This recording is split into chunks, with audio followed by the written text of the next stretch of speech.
हरे कृष्णा, राधे राधे। आज हम आपको अक्षय तृतीया या आखा तीज के बारे में बताएंगे। अक्षय तृतीया या आखा तीज का व्रत बैसाख सुदी तीज को किया जाता है। इस दिन प्रातःकाल मूंग और चावल की खिचड़ी बिना नमक डाले बनाई जाती है। इस दिन पापड़ नहीं सेका जाता और न ही पक्की रसोई बनाई जाती है। इस दिन नया घड़ा, पंखा, चावल, चीनी, घी, नमक, दाल, इमली, रुपया इत्यादि का श्रद्धापूर्वक ब्राह्मणों को दान दिया जाता है। इस दिन श्री लक्ष्मी जी सहित भगवान नारायण की पूजा की जाती है। पहले भगवान नारायण और लक्ष्मी जी की प्रतिमा को गंगा जल में स्नान कराना चाहिए। उन्हें पुष्प अर्पण करने चाहिए। भगवान की धूप दीप से आरती उतारकर चंदन लगाना चाहिए। मिश्री और भीगे हुए चनों का भोग लगाना चाहिए। भगवान को तुलसी दल और नैवेद्य अर्पित कर ब्राह्मणों को भोजन कराकर श्रद्धा अनुसार दक्षिणा देकर विदा करना चाहिए।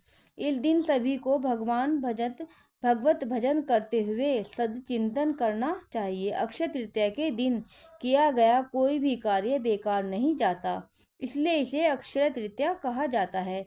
अक्षय तृतीया का व्रत भगवान लक्ष्मी नारायण को प्रसन्नता प्रदान करता है। वृंदावन में केवल आज के ही दिन बिहारी जी के पांव के दर्शन होते हैं।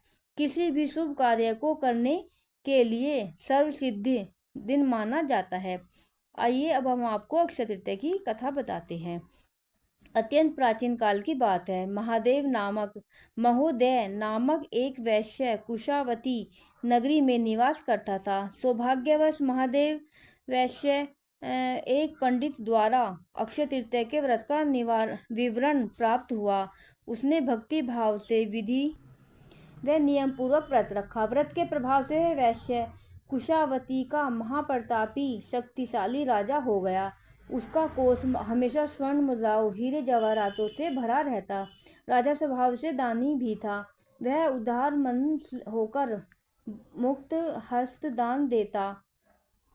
एक बार राजा के वैभव और सुख शांति पूर्ण जीवन से आकर्षित होकर कुछ जिज्ञासु व्यक्तियों ने राजा से उसकी समृद्धि का कारण पूछा। राजा ने स्पष्ट रूप से अपने अक्षय तृतीया के व्रत की कथा कह सुनाई और यह कहा कि सब कुछ अक्षय तृतीया के व्रत की कृपा से ही है। राजा के यह वचन सुनकर जिज्ञासु पुरुषों और राजा की प्रजा ने नियम और विधान सहित अक्षय तृतीया का व्रत रखना प्रारंभ कर दिया। अक्षय तृतीया व्रत के पुण्य प्रताप से सभी नगर निवासी धन धान्य से पूर्ण होकर वैभवशाली और सुखी हो गए। अक्षय तीज माता, जैसे आपने उस वैश्य को वैभव और राज्य दिया, वैसे ही अपने सब भक्तों एवं श्रद्धालुओं को धन और सुख देना। सब पर अपनी कृपा बनाए रखना। आपसे हमारी यही प्रार्थना है। बोलो अक्षय तीज माता की जय।